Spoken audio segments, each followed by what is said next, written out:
കൂട്ടുകാരെ, നമുക്കിന്നൊരു ഷാർജ ഉണ്ടാക്കിയാലോ? നമുക്കിനി ഉണ്ടാക്കാൻ തുടങ്ങാം. അതിനായിട്ട് നമുക്ക് 1/2 കിലോ പഴം, ഒരു ഓറിയോ ബിസ്ക്കറ്റും 2 ബൂസ്റ്റും എടുക്കാം.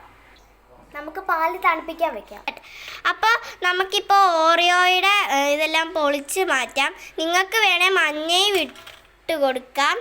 അതിൻ്റെ അകത്തുള്ള ഇത് നിങ്ങൾക്ക് വേണേൽ ഇട്ട് കൊടുത്താൽ മതി. ഞങ്ങളത് ഇട്ട് കൊടുക്കുന്നില്ല, ഞങ്ങളത് മാറ്റി വെക്കുകയാണ്. ഇതെല്ലാം കൂടെ നമ്മൾ മിക്സിയുടെ ജാറിലോട്ട് ഇട്ടിട്ടുണ്ട്. ഇനി നമുക്കിതൊന്ന് അരച്ചെടുക്കാം. അപ്പോൾ ഇത് നല്ലപോലെ അരഞ്ഞ് വന്നിട്ടുണ്ട്.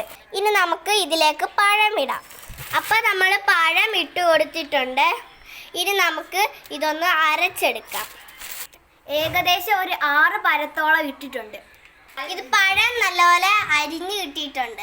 ഇനി നമുക്ക് ഇതിലേക്ക് പാലൊഴിക്കാം. നമുക്കിനി പാല് ഒഴിച്ച് തുടങ്ങാം.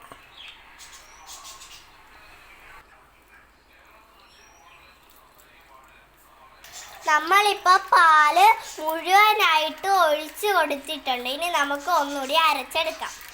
1/2 ലിറ്റർ പാലാണ് 7 പഴത്തിനായി എടുത്തിരിക്കുന്നത്. നമുക്ക് ഇതിലേക്ക് ബൂസ്റ്റ് ഇട്ട് കൊടുക്കാം. അങ്ങനെ നമ്മൾ ബൂസ്റ്റ് ഇട്ടിട്ടുണ്ട്. ഇനി നന്നായി മിക്സ് ചെയ്യുക. പ്രത്യേകത ശ്രദ്ധിക്കുക, കുട്ടികൾ മിക്സി ഓണാക്കുമ്പോൾ കൈയും കാലുകളും അകത്തിടാതിരിക്കാൻ പ്രത്യേകത ശ്രദ്ധിക്കുക. വെറുതെ ഡോക്ടർമാർക്ക് പണി ഉണ്ടാക്കരുത്. ഇനി നമുക്ക് 4 ഗ്ലാസ് എടുക്കാം. നമ്മുടെ ഓറിയോ ബിസ്ക്കറ്റിൻ്റെ വെള്ള നമുക്ക് ഗ്ലാസ്സിൽ ഡെക്കറേഷനായിട്ട് വെച്ച് കൊടുക്കാം. ഇനി നമുക്ക് നമ്മൾ ഉണ്ടാക്കിയ ഷാർജ ഒഴിച്ച് കൊടുക്കാം. നമുക്ക് നമ്മൾ രണ്ടാമത് വാങ്ങിയ ബൂസ്റ്റിലേക്ക് ഒഴിച്ചു കൊടുക്കാം.